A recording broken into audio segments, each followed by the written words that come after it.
سورہ انفال. اعوذ باللہ من الشیطان الرجیم. بسم اللہ الرحمن الرحیم.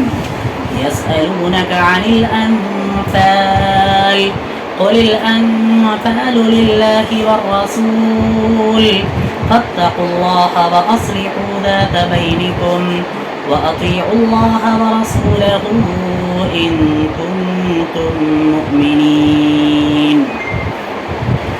إنما المؤمنون الذين إذا ذكر الله وجلت قلوبهم وإذا تليت عليهم آياته زادتهم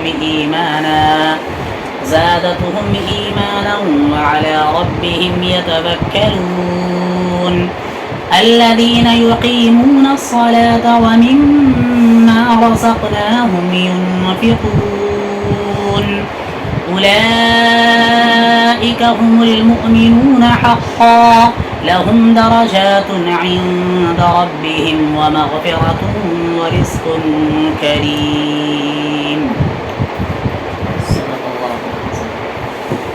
یہاں تک ایک ہے، اس کے بعد مضمون بدلا ہوا ہے، اسی کا حصہ. ترجمہ دیکھیے. میں پناہ میں آتا ہوں اللہ کے شیطان مردود سے. شروع اللہ کے نام سے جو بڑا مہربان نہایت رحم فرمانے والا ہے. یسألونک، وہ لوگ سوال کرتے ہیں. اشارہ حضرات صحابہ کرام کی طرف ہے. یسألونک جمع کا صیغہ استعمال کیا ہے. یسألو، یسألانی، یسألون. یسألو وہ ایک مرد سوال کرتا ہے. یسألانی وہ دو مرد سوال کرتے ہیں، پوچھتے ہیں. یسألون وہ سب مرد سوال کرتے ہیں، وہ سب مرد پوچھتے ہیں. کیا آپ سے؟ یسألونک وہ سب مرد وہ سب سوال کرتے ہیں، وہ سب پوچھتے ہیں. انل کا آپ سے، عن الانفال انفال کے بارے میں.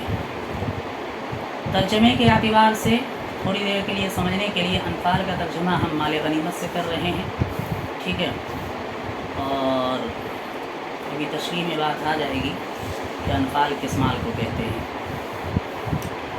وہ لوگ سوال کرتے ہیں، حکم پوچھتے ہیں، ٹھیک ہے. وہ لوگ آپ سے حکم پوچھ رہے ہیں مال غنیمت کے بارے میں کہ مال غنیمت کا حکم کیا ہے. قل کہہ دیجئے اے نبی صلی اللہ علیہ وسلم، الانفال للہ والرسول. الانفال انفال اللہ کے لیے ہے اور رسول کے لیے ہے. مال غنیمت سارا کا سارا اللہ کا ہے اور رسول کا ہے. فاتقوا اللہ واصلحوا ذات بینکم. فاتقوا تقوی اختیار کرو، ڈرو، پاس و لحاظ کرو. فاتقوا ڈرو، تقوی اختیار کرو اللہ ہے اللہ سے. واصلحوا اور اصلاح کر لو، درست کر لو. ذات بینکم ذاتہ کا ترجمہ والا سے ہوتا ہے، ٹھیک ہے. جیسے کئی مرتبہ اس کا استعمال ہوتا ہے. ذات مرتين استعمال کرتے ہیں، ایک مرتبہ کی بات ہے. تو ذات کا ترجمہ لفظی اعتبار سے نہ کر کے بین کے ساتھ کر دیں گے، ٹھیک ہے، ملا کر کے. لفظ بین جو لکھا ہوا ہے، ذات بینکم اپنے درمیان، ٹھیک. ذات بینکم اپنے درمیان، اور اصلاح کر لو اپنے درمیان. وہ صحابہ کے درمیان کی بات ہے کہ اپنے درمیان اصلاح کرو، اپنے آپ کو درست کر لو. وَأَطِيعُوا اللَّهَ وَرَسُولَهُ اور اطاعت کرو اللہ کی، ورسولہ اور اس کے رسول کی. اطاع سے بنا ہوا ہے، فعل امر اطیع آئے گا اور جمع کا صیغہ اطیعوا کا صیغہ ہے اطیعوا. اور اطاعت کرو، بات مانو اللہ کی اور اس کے رسول کی. ان کنتم مؤمنین اگر تم ایمان والے ہو، اگر تم مؤمن ہو. انما المؤمنون الذين اذا ذكر الله وجلت قلوبهم واذا تليت عليهم آياته زادتهم ایمانا وعلى ربهم يتوكلون. ان بے شک ہے، اور ان کے بعد ما آیا ہے، ٹھیک ہے. یہ ان کا قاعدہ ہے کہ اگر ان ڈائریکٹ داخل ہوتا المؤمن پہ تو یہ مؤمنون جو لکھا ہوا ہے یہ مؤمنین ہو جاتا.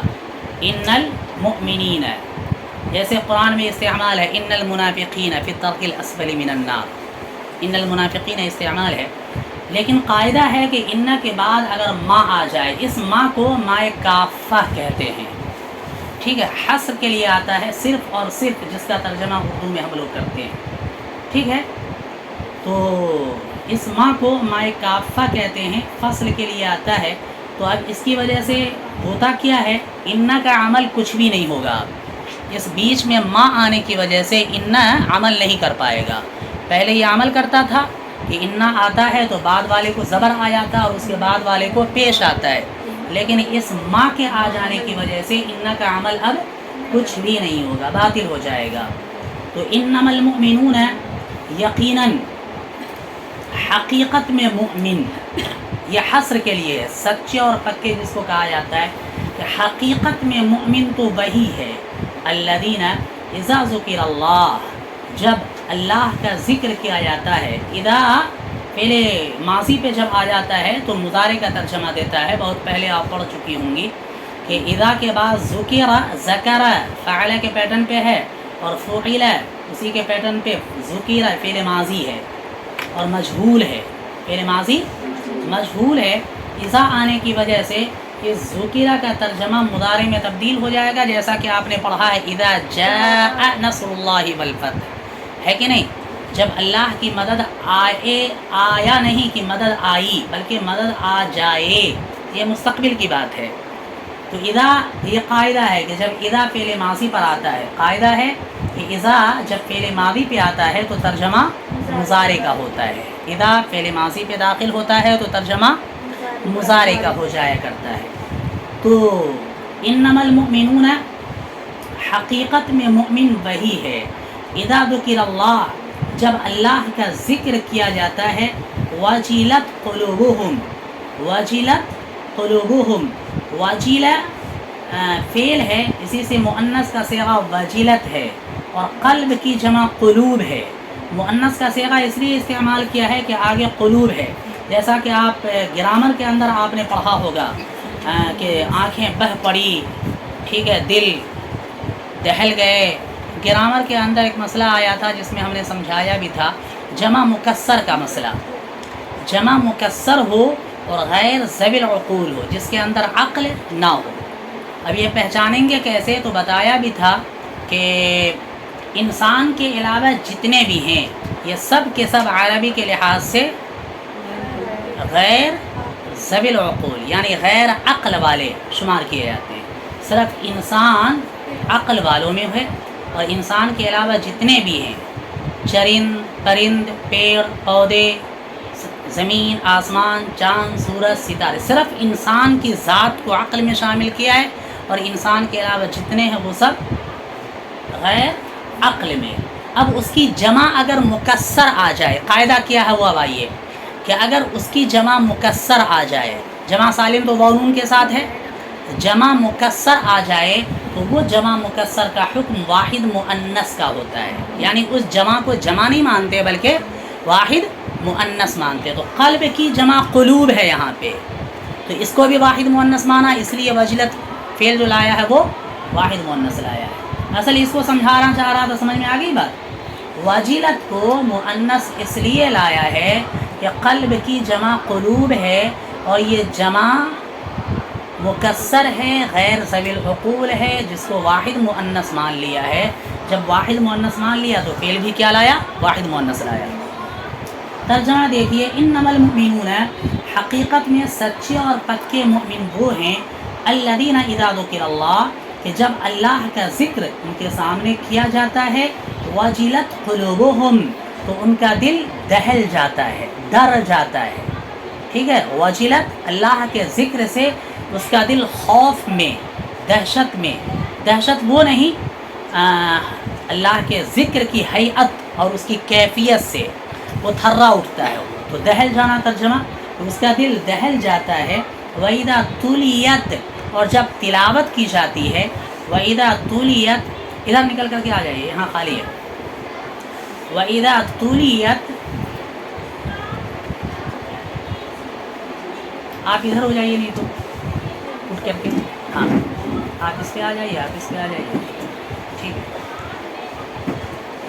وَإِذَا تُلِيَتْ اور جب تلاوت کی جاتی ہے علیہم ان پر ان کے سامنے آیاتہ ان کی آیات یعنی اللہ کی آیات کو اللہ کی نشانیوں کو، اور یہاں پہ نشانی مراد نہیں ہے بلکہ یہ قرآن کی آیات ہے کہ قرآن کی آیتوں کو جب پڑھا جاتا ہے، سورۃ الانفال ہے، سورۃ الانفال کی دوسری آیت، وَإِذَا تُلِيَتْ عَلَيْهِمْ اور جب تلاوت کی جاتی ہے ان کے سامنے ان کی آیات زادتہم ایمانا، زادت یہاں پہ مؤنث کا صیغہ استعمال کیا ہے کہ آیت اس کا فاعل ہے کہ وہ آیت ان کے ایمان میں اضافہ کر دیتا ہے۔ امام بخاری رحمۃ اللہ علیہ کی ایک بہت بڑی بحث ہے الایمان یزید و ینقص پہ، اور اس پہ یہ دلیل خاص طور پہ امام بخاری دیتے ہیں، ٹھیک ہے۔ امام بخاری رحمۃ اللہ علیہ کا جو دور گزرا ہے اس دور میں یہ ایک بڑا فتنہ تھا، بڑا سوال تھا کہ اگر کوئی ایمان لے آتا ہے، اسلام لے آتا ہے، تو اس اسلام کا فائدہ زندگی کے اندر اور اس کے آخرت کے اندر ہونا ہے کہ نہیں ہونا ہے۔ بڑے بڑے فرقے گزرے ہیں جس کا نام ہم لوگ تو اب جانتے ہی نہیں ہے کہ نہیں، ماتریدیہ ہے، اشعریہ ہے، ٹھیک ہے، اور اس کے علاوہ اور بھی ہیں جو اس بات کے قائل ہیں ہی نہیں، ان کا کہنا ہے کہ بس اللہ نے مسلمان کہتے ہیں انسان کو پیدا کر دیا، اب انسان چاہے دنیا کے اندر جو کچھ بھی کرے اس کے عمل کا اجر و ثواب کا کوئی مسئلہ نہیں ہے، اچھا کام کرے تو بھی نہ کرے تو بھی اس کا عمل کا ثواب یعنی عمل کا دار و مدار اس کے جنت کے ملنے پر، جہنم کے جانے پر۔ یہ جو امام گزرے ہیں پہلے، ان کی زندگی میں یہ ساری چیزیں بہت بڑے مسائل بنے ہوئے تھے۔ یہ تو اللہ کا شکر رہا کہ ان اماموں نے ان کا مقابلہ اس طریقے سے کیا کہ اب گویا کہ پورا ذہن صاف ہو چکا ہے اور سب لوگ کہتے ہیں اس بات کو، مانتے بھی ہیں۔ اور آج کل میں قریباً آپ کو وہی حضرات ملیں گے جن کا کہنا ہے کہ دنیا کے اندر رہ کر کے الذین آمنوا وعملوا الصالحات والا مسئلہ ہے کہ ایمان لے آؤ اور عمل کرو تو اس کا بینیفٹ تمہیں ملنا ہے، اس کا فائدہ تمہیں ملنا ہے، اس کے مقابلے میں اس کے بدلے میں اللہ تمہیں جنت دے گا، اور گناہ کرو گے تو جہنم۔ ورنہ اس کا مقابلہ ان لوگوں کو امام احمد بن حنبل کے بارے میں کیا مسئلہ تھا؟ صرف فتنہ خلق قرآن، ایک بات کا ماننا، صرف اللہ کا کلام ہے یا اللہ کی مخلوق ہے۔ جیل کی سزائیں کھانی پڑی ہیں۔ تو اس وقت کے اعتبار سے تو امام بخاری کی وہ بحث آج بھی پڑھائی جاتی ہے کتاب الایمان میں، الایمان یزید و ینقص، ان کے بعد جتنے بھی ہیں ان سب کا ماننا ہے۔ حضور صلی اللہ علیہ وسلم کے ذریعے سے حدیث پیش کرتے ہیں، قرآن کی آیت پیش کرتے ہیں کہ ایمان کا معاملہ یہی ہے کہ ایمان گھٹتا بھی ہے اور ایمان بڑھتا بھی ہے، اور اس پر مکمل دلیل ہے اس کی، اور تمام لوگوں کا قریباً کیا بعد کے تمام لوگ اس پر اتفاق کرتے ہیں، لیکن پہلے کے لوگ اس پہ بڑے فرقے تھے، ان لوگوں کا یہ سب کہنا کہ نہیں، یہ سب کچھ نہیں ہوا کرتا ہے۔ زادتہم ایمانا، اس سے بھی دلیل انہوں نے پیش کی ہے کہ جب قرآن کی آیت تلاوت کی جاتی ہے ان کے سامنے تو اس تلاوت کے ذریعے سے، اس آیت کے نازل ہونے کی وجہ سے ان کے ایمان میں اضافہ ہو جاتا ہے۔ زادت، یہ آیت بڑھا دیا کرتی ہے ان کے اندر ایمان کو، یہ لفظی ترجمہ ہوا نا، زادت بڑھا دیا کرتی ہے، بڑھا دیتی ہے، ہم ان کے اندر، صحابہ کے اندر کیا بڑھا دیتی ہے؟ ایماناً، ایمان، تو اس کے ایمان میں اضافہ ہو جاتا ہے۔ وَعَلَىٰ رَبِّهِمْ يَتَوَكَّلُونَ، اور یہ سب کے سب اپنے رب پر بھروسہ کرتے ہیں، اپنے رب پر توکل، اعتماد، بھروسہ رکھتے ہیں۔ الَّذِينَ يُقِيمُونَ الصَّلَاةَ، یہ لوگ وہ ہیں جو نماز کو قائم کرتے ہیں، وَمِمَّا رَزَقْنَاهُمْ يُنْفِقُونَ، اور ان میں سے جو کچھ ہم نے ان کو دیا ہے وہ خرچ کرتے ہیں۔ الذین، جو یقیمون قائم کرتے ہیں، الصلاۃ نماز کو، ومما، اور ان میں سے، ما رزقناہم جو ہم نے ان کو عطا کیا ہے، ينفقون خرچ کرتے ہیں، دیتے ہیں۔ اولئک هم المؤمنون حقا، اولئک یہی وہ لوگ ہیں، یہی وہ مؤمن ہیں، حقا سچے اور پکے، حقیقت میں۔ یہ 5 صفت کا تذکرہ ہے، اور اس کے بعد اخیر میں کہا گیا ہے کہ یہ 5 صفات جن کے اندر پائے جائیں حقیقت کے اعتبار سے یہی مؤمن ہے۔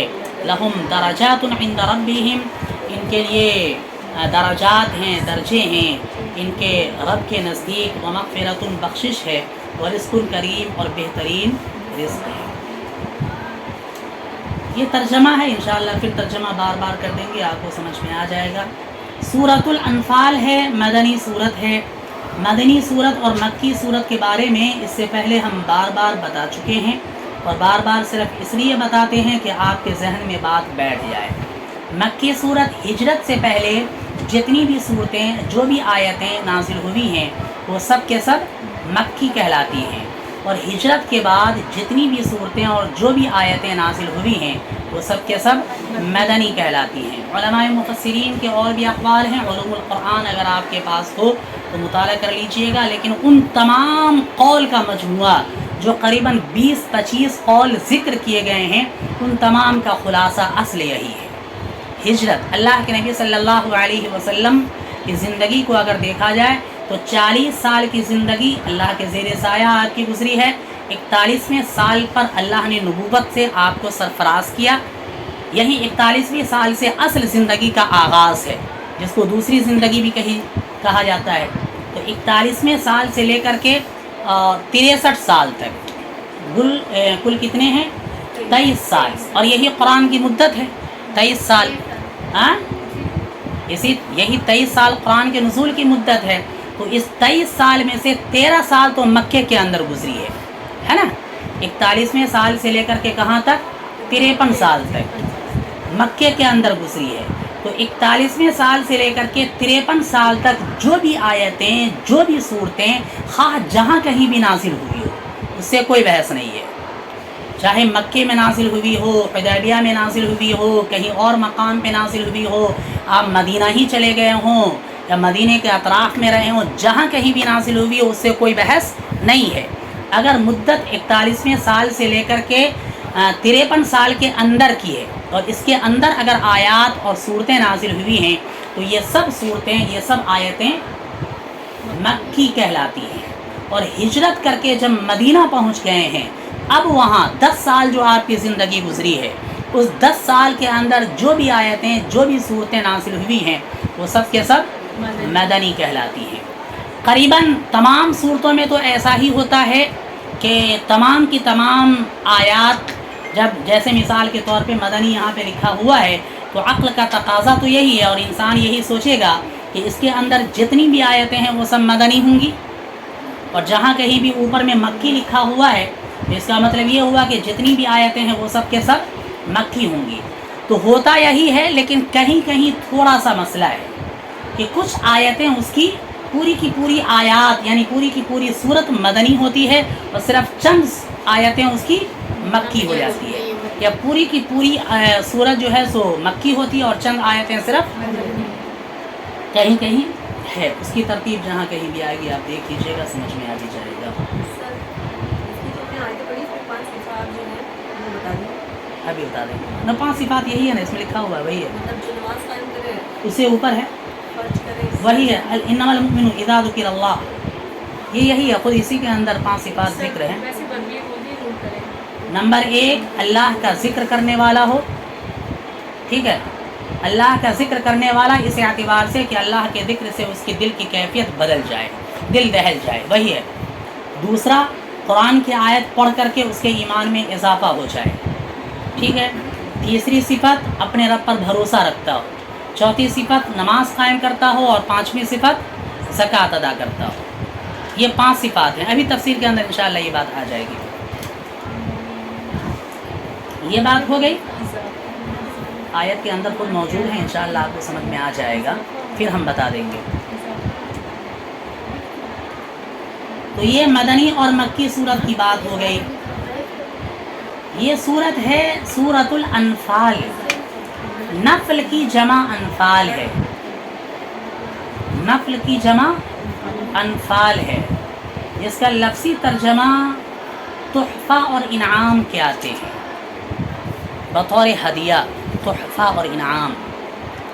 اسی لیے ہم لوگ کہتے ہیں کہ فرض پڑھو پھر سنت پڑھ لو، پھر وہ تحفہ ہوا کرتا ہے۔ اگر اس کو بھی ادا کر لیا تو دوسری حدیث کے اندر ہے نا کہ نفل کے ذریعے سے سنتوں کی کمی پوری کی جائے گی، اور پھر سنت کے ذریعے سے فرض کی کمی۔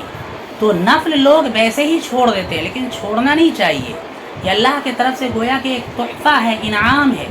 آپ اس کو خوب پڑھیے، تاکہ یہ چیزیں اگر آپ کے اندر رہے تو ان کے ذریعے سے جو آپ کے فرض اور سنتوں کے اندر کمی ہے، خاص طور پہ سنت مؤکدہ کے اندر، تو ان کے ذریعے سے اس کی کمی اچھی طریقے سے پوری ہو سکے.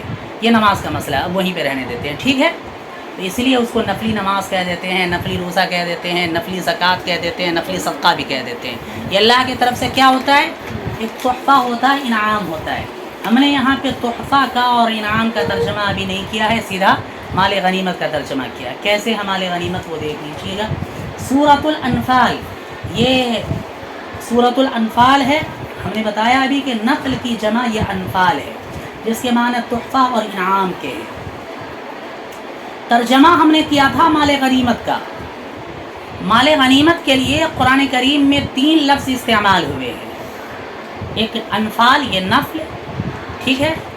دوسرا غنیمت کا، خود غنیمت جو اسی پارے کے اندر 10ویں پارے میں ہے، وَاعْلَمُوا أَنَّمَا غَنِمْتُمْ، یہ غنیمت کا اسی پارے میں ہے. اور تیسرا ایک ہے سورہ حشر کے اندر، مَا أَفَاءَ اللَّهُ عَلَى رَسُولِهِ، سورہ حشر کے اندر، جس کو مال فے کہتے ہیں. فے، فایا زبر، فے اور اوپر حمزہ لگا دیجیے گا. اگر اردو میں لکھیں گے تو فایا زبر، فے اور اوپر حمزہ لگ جائے گا. تو مال غنیمت کے لیے کتنے لفظ استعمال ہے قرآن میں؟ 3. غنیمت، انفال کو بعد میں رکھیے گا لکھنے کے اعتبار سے. غنیمت، فے، انفال. یا اگر لکھ چکی ہیں تو کوئی مسئلہ نہیں ہے، ٹھیک ہے. لکھ چکی ہیں، اگر مال انفال کو پہلے لکھ چکی ہیں تو کوئی مسئلہ نہیں ہے. فا یا زبر فی اور اوپر حمزہ لگا دیجئے. ذہن میں رکھیے گا، سنیے، ذہن حاضر رکھ کر کے سنیے. انشاءاللہ لکھنے سے زیادہ وہ ذہن میں بیٹھ جائے گا. بار بار بولیں گے انشاءاللہ بیٹھ جائے گا. سنیے، تو غنیمت کے لیے قرآن کریم نے 3 لفظ استعمال کیا ہے، مال غنیمت، مال فے اور مال انفال.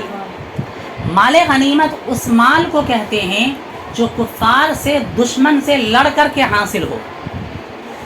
جنگ ہوئی، مسلمانوں کی جیت ہوئی، پھر کفار و مشرکین مد مقابل دشمنوں نے تمام تر چیزوں کو چھوڑ کر کے اپنی راہ فرار اختیار کر لی ہے کہ نہ، بھاگ گیا وہ.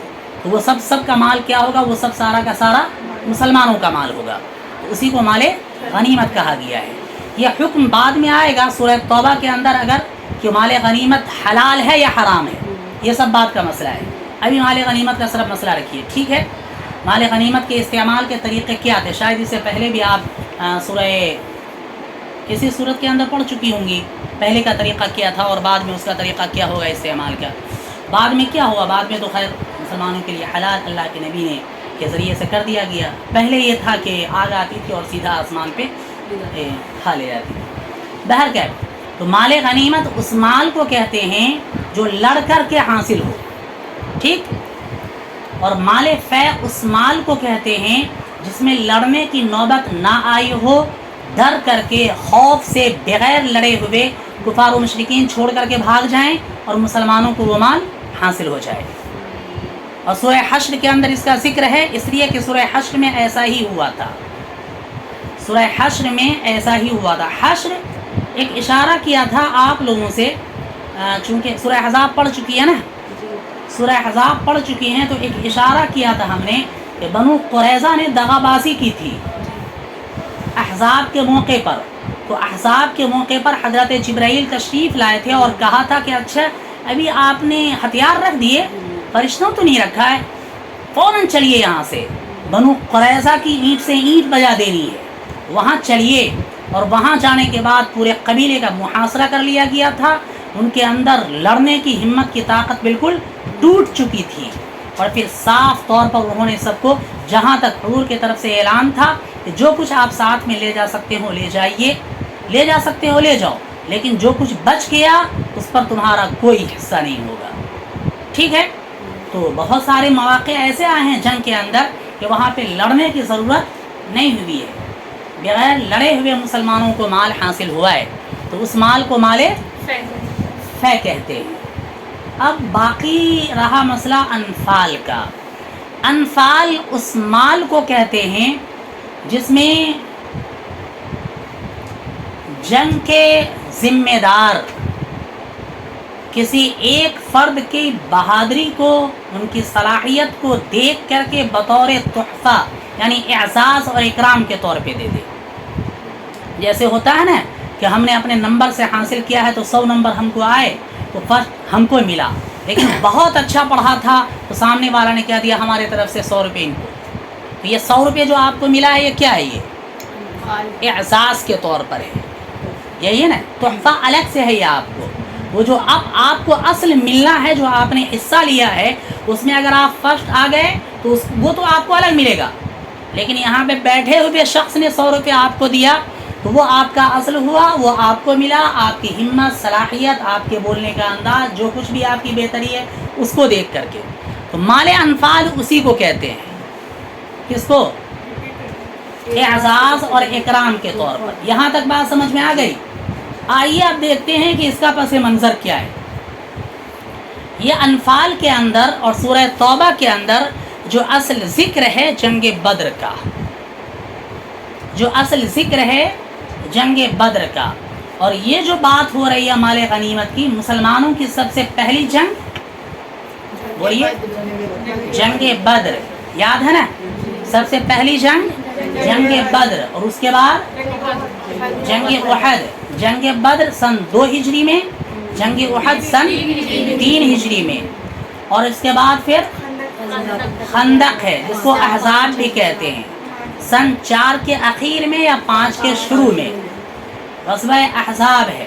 ٹھیک ہے، اور پھر 6 میں صلح حدیبیہ ہے، 7 میں حنین ہے، 8 میں فتح مکہ ہے، 8 میں فتح مکہ ہے، اور 9 میں تبوک ہے، 9 میں تبوک ہے، اور بیچ میں اور بھی ہے لیکن یہ بڑی بڑی ہے. ٹھیک ہے، یرموک وغیرہ، سبیق وغیرہ جو سن 5 کی میں ہے، لیکن یہ چھوٹے. اس میں بھی جنگ، اور جنگ کے اندر بھی ایک مسئلہ ہے جس کو سرایا کہتے ہیں. غزوہ اس کی جمع ہے، سریہ اصل ہوتا ہے، سریتن جمع سرایا. تو اردو میں سریہ بولیں آپ، سریہ بولیں، کچھ بولیں، عربی لفظ سریہ ہے، یہ واحد ہے، اور اسی کی جمع سرایا ہے. تو غزوے میں اور سرایا میں کیا فرق ہے؟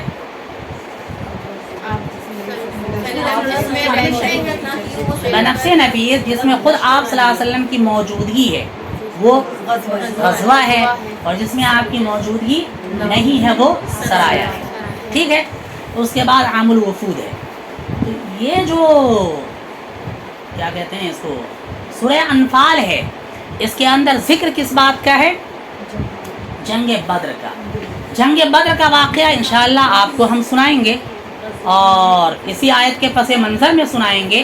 لیکن آپ سے بھی درخواست ہے کہ اگر سیرت کی کتاب شاید کہ آپ میں سے محمد عربی ہر کسی کے پاس موجود ہو، نہیں ہے تو سیرت کی کوئی نہ کتاب تو موجود ہوگی نا، کوئی نہ کوئی کتاب. تو جنگ بدر وہاں سے پڑھ لیجئے گا، ایک مرتبہ مطالعہ کر لیجئے گا جنگ بدر کا پورا واقعہ. ٹھیک ہے، آئیے یہاں پر دیکھتے ہیں کہ مسئلہ کیا تھا. جنگ بدر کے اختتام پر یہ اختتامی صورت کی ایک کیفیت بتلائی گئی ہے، اور صحابہ کرام کو یہاں پہ گویا کہ ایک طریقے سے محبت بھرے انداز میں تھوڑی سی ڈانٹ بھی پلائی گئی ہے. ٹھیک ہے، فاتقوا اللہ واصلحوا ذات بینکم، یہ وہی انداز ہے.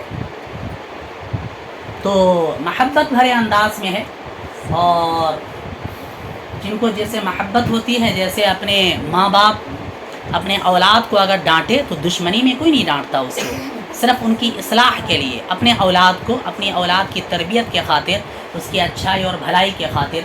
صحابہ کرام کے درمیان مسئلہ کیا ہوا تھا؟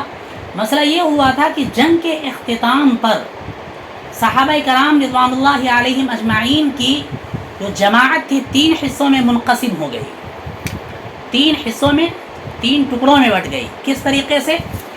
صحابہ کرام رضوان اللہ علیہ مجمعین کے چند وہ افراد جس کو متعین کیا گیا تھا مال غنیمت کے حصول کے لیے کہ آپ کو سمیٹنا ہے، یہ اس میں لگ گئے. دوسرے وہ افراد تھے جن کو متعین کیا گیا تھا حضور اکرم صلی اللہ علیہ وسلم کی حفاظت کے لیے کہ معاملہ چاہے جو کچھ بھی ہو سب اپنی جگہ، لیکن آپ کی جماعت حضور پر مکمل نگرانی رکھیں گی. ٹھیک ہے، اس میں سے کوئی ادھر نہیں. تیسرے قسم کے وہ افراد تھے، وہ جماعت تھی جن سے کہا گیا تھا کہ آپ جب جنگ کا اختتام ہو جائے تو جو دشمن ہو اس کو دور تک بھگا لے جانا ہے تاکہ وہ پلٹ کر کے پھر حملہ نہ کرے. اور یہی صورتحال ہوئی تھی جنگ احد کے اندر کہ صحابہ سے ذرا سی غلطی یہی ہو گئی تھی. وہ سمجھ بیٹھے تھے کہ اب معاملہ تو نپٹ چکا ہے, چلو اب اپنی جگہ کو چھوڑ دو. اس لیے حضور نے پہلے ہی کہہ دیا تھا عبداللہ ابن رواحہ کو, خاص طور پہ عبداللہ ابن رواحہ نہیں, عبداللہ ابن رواحہ تو شاید اس کے اندر چلے نہیں, وہ اس کے اندر ٹھیک ہے, عبداللہ ابن رواحہ ہی ہیں شاید. ان سے کہا تھا, ان کو سردار متعین کیا تھا اس 50 صحابہ کا جس کو جنگ احد میں پہاڑیوں کے اوپر لگایا تھا, لیکن کہا تھا کہ ارے نہیں, جنگ کا معاملہ ختم ہو چکا ہے, چلو اب ہم سب چلتے ہیں. اتنے ہی میں ابو سفیان نے اپنے قافلے کو لے کر کے پیچھے سے پلٹ کر کے فوراً حملہ کیا تھا. تو حضور نے بڑی سختی سے منع کیا تھا اس وقت. بہرکیف اس میں بھی کہا گیا تھا کہ آپ کو بڑی دور تک ان لوگوں کا پیچھا کرنا ہے, اتنی دور تک کہ پھر ان کے اندر ہمت نہ ہو پلٹ کر کے حملہ کرنے کی. اب تینوں مسئلے یہ ہوئے کہ تینوں کے تینوں افراد جماعت کے اعتبار سے یہ سب کے سب رات کے وقت جمع ہوئے ایک جگہ, اور ایک جگہ جمع ہونے کے بعد آپس میں ان لوگوں کے درمیان اختلاف کی بات, ایک تنازع کی شکل سامنے آ گئی. کیا؟ تینوں نے اپنا دعویٰ دائر کرنا شروع کر دیا کہ اس مال غنیمت پر اصل حصہ ہمارا ہے. کس نے کہا؟ سب سے پہلے لے لیجئے کہ وہ افراد جنہوں نے مال غنیمت کو جمع کیا تھا, کہ مال غنیمت جمع ہم نے کیا ہے, اگر ہم جمع نہ کرتے تو کفار و مشرکین ان تمام مالوں کو اٹھا کر کے لے کے چلے جاتے, لہذا اس پر اصل حق اور حصہ ہمارا ہے, یہ ہم کو چاہیے. ٹھیک. دوسری طرف وہی حضور اکرم صلی اللہ علیہ وسلم کے کیا کہتے ہیں حفاظت کے لیے جو مقرر کیے گئے تھے, ان لوگوں نے کہا کہ نہیں, اس مال میں اصل حصہ ہمارا ہے, اس لیے کہ حضور کی حفاظت میں ہم لگے ہوئے تھے. اگر خدا نہ خواستہ حضور صلی اللہ علیہ وسلم کو کچھ ہو جاتا, ہم نہ ہوتے, تو پھر ہمارے جنگ لڑنے کا فائدہ, پھر ہمیں زندگی کے اندر جینے کا فائدہ کچھ بھی نہیں. لہذا اصل کارنامہ ہمارا ہے کہ ہم نے حضور کی مکمل طریقے سے حفاظت کی ہے, اور حضور ہی ہمارے لیے سب کچھ ہیں. اگر یہ ہیں تو ہماری زندگی ہے. ان لوگوں نے اپنا دعویٰ دائر کیا. پھر اس کے بعد تیسرے لوگ آئے, وہی جو دور تک ان کو گھسیٹا تھا. ان لوگوں نے کہا کہ اصل حق اور حصہ اس میں ہمارا ہے, یہ اس لیے کہ اگر ان لوگوں کے پیچھے ہم نہ جاتے تو عین ممکن تھا کہ یہ پلٹ کر کے آپ کے اوپر حملہ کر دیتے, جان آپ کی بھی جاتی اور آپ کے ساتھ سارے مال سب ختم, لوٹ لیے جاتے, ختم ہو جاتے. لہذا اس پر حق اور حصہ ہمارا ہے. یہ مقدمہ تینوں کا ہوا.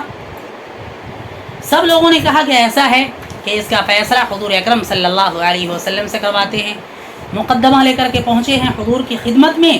جیسے ہی حضور کی خدمت میں پہنچے ہیں, وہاں پر حضرت جبرائیل فوراً آئے ہیں اسی آیت کو لے کر کے, یسألونک عن الانفال, یہ صحابہ آپ سے مال غنیمت کے بارے میں مسئلہ پوچھتے ہیں, آپ سے سوال کر رہے ہیں کہ مال غنیمت میں حصہ کس کا ہے, ذرا سا واضح کر دیجئے, اس لیے کہ تین لوگوں کے درمیان, تین جماعتوں کے درمیان اختلاف ہو گیا ہے.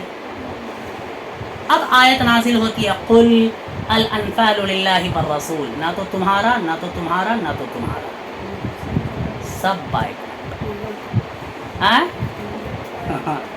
سب گئے. آیت نازل ہو گئی, قل الانفال للہ والرسول, اس مال غنیمت میں حصہ اصل اللہ کا ہے اور اس کے رسول کا ہے. یعنی اس مال غنیمت کو پورا حق اٹھا کر کے دے دیا گیا اللہ کی طرف.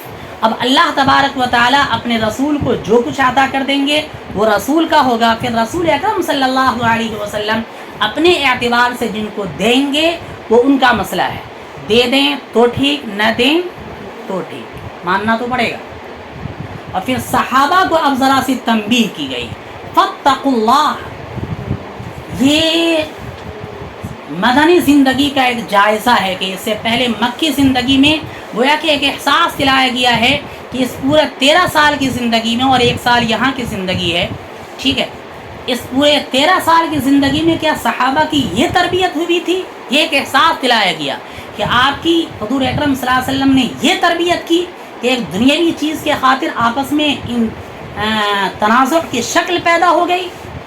اگر چاہتے تو آپ اس مسئلے کو خود سے اور ایک دوسرے کے ساتھ مل کر کے, لے دے کر کے حل کرتے کہ تم بھی لو, تم بھی لو, تم بھی لو, ہم بھی لیں گے, یہ بھی لیں گے, وہ بھی لیں گے. یہ سب شکلیں سامنے آ سکتی تھی, ہم نے پہلے ہی کہا ہے کہ آیت پہلے کی ہے، لیکن واقعے کے اعتبار سے واقعہ اخیر کا ہے. تو ابھی ابتدائی آیات یا ابتدائی مراحل تو ابھی آئے نہیں ہیں کہ جنگ کس پس منظر میں یہ لڑائی شروع ہوئی تھی اور پھر کیا ہوا تھا اور کب یہ آیت نازل ہوئی کہ آپ کے لیے مال غنیمت کے مسئلے کو حلال قرار دے دیا گیا ہے. یہ ابھی ابتدائی مرحلے کی بات نہیں ہے. پہلے کہا تھا کہ یہ اخیر میں ایک مسئلہ آیا تھا جنگ کے اختتام پر. یہاں پر اس کو ذکر کرنے کی جو اصل وجہ ہے، جو ہم کو بھی سمجھ میں آیا اور عام مفسرین نے بھی اس کو لکھا ہے، یہی سامنے والوں کے ذہن کو صاف کر دیا جائے کہ جیسے وہاں پر ہلکی سی غلطی صحابہ کرام سے ہوئی تھی، فوراً تنبیہ ہوئی ہے، لہذا سامنے والے فوراً متنبہ ہو جائے کہ دل ذہن دل دماغ کو صاف کر کے رکھیں، آپس میں کوئی انتزاع کی شکل، کسی ایک دوسرے کے بارے میں بدگمانی بد خیالی نہ رکھیں. تو صحابہ کرام کو یہ ڈانٹ پلائی گئی محبت بھرے لہجے میں، فاتقوا اللہ. ہونا تو یہ چاہیے تھا کہ آپ اللہ کا پاس و لحاظ کرتے، وَأَصْلِحُوا ذَاتَ بَيْنِكُمْ.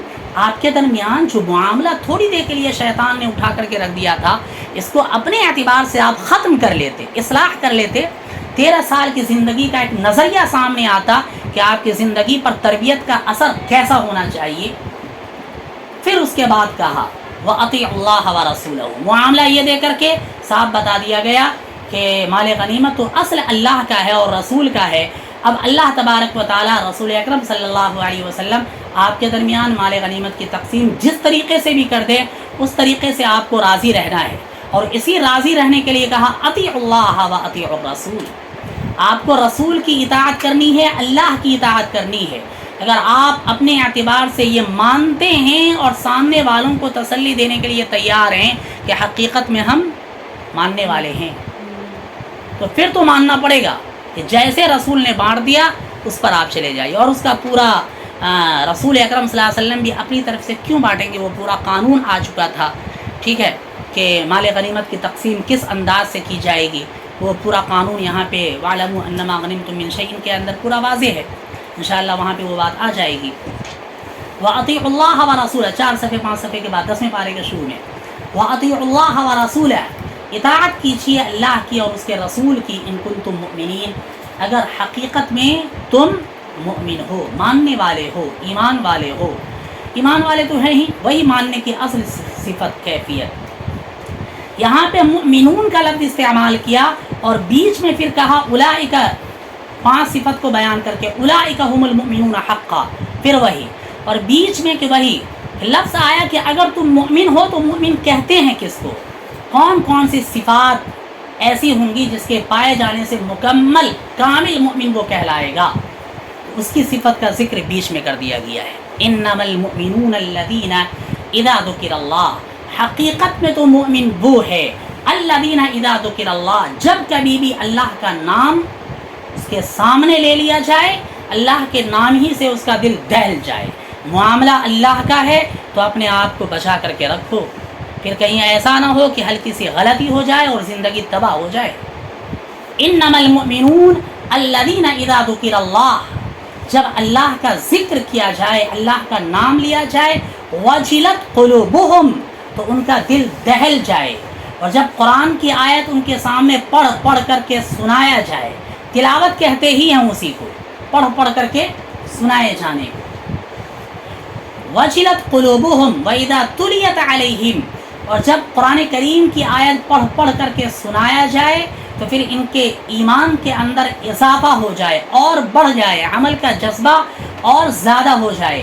ابھی بات آئے گی اسی سورہ توبہ کے ساتھ، یہ سورہ انفال میں تو نہیں ہے، سورہ توبہ کے ساتھ آگے منافقوں کا تذکرہ آئے گا. اس منافقین کے تذکرے میں سے ایک بات آئے گی کہ منافقین کا حال یہ تھا کہ جب قرآن کی آیت نازل ہوتی تھی تو ایک دوسرے سے تانے کے ساتھ پوچھا کرتے تھے، تمہارا ایمان بڑھ گیا، تمہارا بڑھا. یعنی صحابہ تو یہ کہتے تھے نا کہ قرآن کی آیت نازل ہوتی ہے تو ہمیں اچھا لگتا ہے اور مزہ آتا ہے، عمل کے اعتبار سے شوق اور زیادہ ہے کہ چلو ایک کام اور بڑھا. اللہ نے بڑھا نہیں، اللہ نے اور توفیق دی ہم کو کہ ہم یہ بھی کریں گے، ہم یہ بھی کریں گے، ہم یہ بھی کریں گے. لیکن منافقوں کا کیا حال تھا، یار اور کرنا پڑے گا، یار اتنا ہی بھاری تھا، اب کرنا پڑے گا. اور یہی دونوں کیفیت اور صفت کے لوگ دنیا کے اندر بھی پائے جاتے ہیں نا. ہاں صحیح میں جو دل سے کرنے والے ہوتے ہیں، دل سے ماننے والے ہوتے ہیں، وہ کبھی اپنے آپ کو اس طریقے سے بوجھ نہیں سمجھتے ہیں. جو دل سے نہیں کرتا پھر ان کے ساتھ کیا ہوگا؟ آپ دے دیجئے کسی دن کوئی مہمان آ جائے، 10 آدمی کا کھانا آپ کو بنانا ہے، انشاءاللہ بخوشی ہم بنا لیں گے. 2 بڑھ گئے ہیں، ذرا سا 2 بڑھا لینا. اگر واقعتاً دل کا جذبہ اور شوق بہت بہتر ہے، ٹھیک ہے کوئی مسئلہ نہیں ہے. 5 اور آ گئے ہیں، ارے کوئی مسئلہ نہیں، انشاءاللہ اس کا ہی بن جائے گا. لیکن اگر 10 ہی پر اس کا معاملہ پلٹ گیا ہو تو ارے یار 2 کا اور 5 جان لے کر کے چھوڑیں گے. منافقوں کا حال آگے ذکر آئے گا. یہ منافقوں کی صورت حال سورۃ توبہ کے اخیر میں ذکر کیا گیا ہے. تو صحابہ کرام کو ذرا یاد دلایا گیا کہ یہ کیفیت نہیں ہونی چاہیے آپ کی کہ قرآن کریم کی آیت کے نازل ہونے سے آپ کا دل دکھے.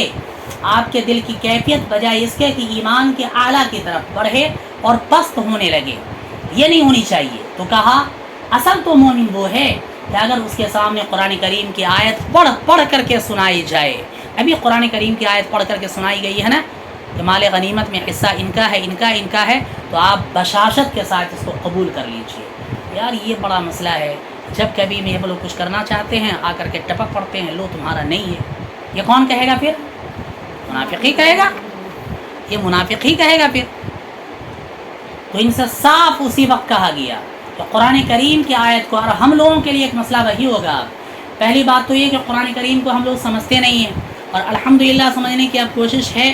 تو پھر دل کی کیفیت یہی ہونی چاہیے اصل میں کہ قرآن کو پڑھ کر کے پھر دل وہ مزہ لے، پھر ایمان کی کیفیت اس سے بڑھے، عمل کا جذبہ اور شوق اس کے اندر اور بھی بڑھے. اور جب کبھی بھی یہ کیفیت محسوس کیجیے گا، اللہ کے سامنے فوراً سجدہ شکر طور پر گر جائیے گا. الحمدللہ یہ کیفیت ہے، ورنہ قرآن تو ہم نے بار بار پڑھا ہے، ایسا محسوس کبھی نہیں کیا. اب اگر محسوس ہونے لگا ہے تو یقینی بات ہے کہ اللہ کے طرف سے ہم قابل قبول لوگوں میں شمار کیے جانے لگے ہیں. تو پھر تو اصل مومن جس کو قرآن نے کہا ہے. ہاں اور اس کے لیے وہی بات ہے کہ دل بنانے کی جو کیفیت ہوتی ہے، دل بنانے کے لیے پہلی کیفیت اس وقت تو صحابہ کرام سے کہا گیا تھا، اور آج بھی دل بنانے کی پہلی کیفیت اللہ کا ذکر ہے. یہ ہم لوگ سورہ احزاب کے اندر بھی پڑھ چکے ہیں اور بتایا جا چکا ہے کہ تمام ذکر میں اللہ تبارک و تعالیٰ کی عبادتوں میں سب سے بہترین عبادت، جس کے لیے کسی چیز کی کوئی قید و شرط نہیں ہے، ذکر ہے. اور یہ وہ عبادت ہے کہ انسان اگر کرے تو پھر اعلیٰ سے اعلیٰ معراج حاصل کر سکتا ہے. تو اس ذکر کے سلسلے میں اللہ کے ذکر کیا ہے. اب رہی بات کہ صوفیہ اور خانقاہوں کے اندر اس کا ایک اصول متعین ہوتا ہے، ہم اسے اعتبار سے نہ کریں، کم سے کم استحضار کے ساتھ. اور اگر کبھی کسی وقت کر لے، جیسا کہ اللہ کے نبی صلی اللہ علیہ وسلم کا معمول تھا مغفرت کے سلسلے میں، استغفار کے سلسلے میں، تو اللہ کا ایک ضرب لگانا جو دل کے اوپر ہوا کرتا ہے وہ بھی کرنا چاہیے. اللہ کے لیے ضرب دل پر، اللہ چوٹ لگائیے دل کے اوپر، اللہ اللہ ایسا بولیے کہ یہ آواز زبان کی جا کر کے کہاں لگے؟ دل پر. اور دل کی کیفیت وہ بدلے، گناہ کا حصہ دھلے. ٹھیک ہے، آپ بہت تیز سے نہیں تو ذہن کے اعتبار سے کیجیے، اور پھر انشاءاللہ اپنے آپ کو ایسا بنائیے کہ ہر وقت اللہ تبارک و تعالیٰ کی یاد دہانی ہمارے ذہن دل دماغ کے اندر موجود ہے. یہ پہلی کیفیت ہے. جب یہ کیفیت حاصل ہوگی تو انشاءاللہ اس کے بعد یہ کیفیت ضرور حاصل ہو جائے گی. کون سی؟ وَإِذَا تُلِيَتْ عَلَيْهِمْ آيَاتُهُ زَادَتْهُمْ ایمانا والی کیفیت ضرور حاصل ہو جائے گی. پھر ضرور محسوس کیجیے گا. اور جب یہ کیفیت حاصل ہو جائے گی تو اللہ پر توکل اور بھروسہ کا مسئلہ بالکل آسان ہو جائے گا. پھر انشاءاللہ توکل اور بھروسہ کے سلسلے میں وہاں بھی حضور اکرم صلی اللہ علیہ وسلم سے کہا گیا تھا سورہ احزاب کے شروع میں، یا ایھا النبی اتق اللہ ولا تطع الکافرین والمنافقین وادع اذاهم وتوکل علی اللہ وکفی باللہ وکیلا. اس کے بعد ہے وہی وتوکل علی اللہ، یہیں تو ہے وتوکل علی اللہ، یہیں پر کہا گیا وتوکل علی اللہ، حضور سے بھی اس وقت کہا گیا.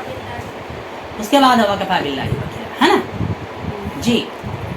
وعلی ربہم یتوکلون، پھر کہا کہ اس ایمان والوں کی اصل کیفیت یہ ہوتی ہے کہ بھروسہ صرف اللہ کی ذات پر رکھتے ہیں. ان کو یاد دیا گیا ہے ابھی کہ اللہ کی ذات کا بھروسہ رکھیے نا، ایک اشارے کے ساتھ.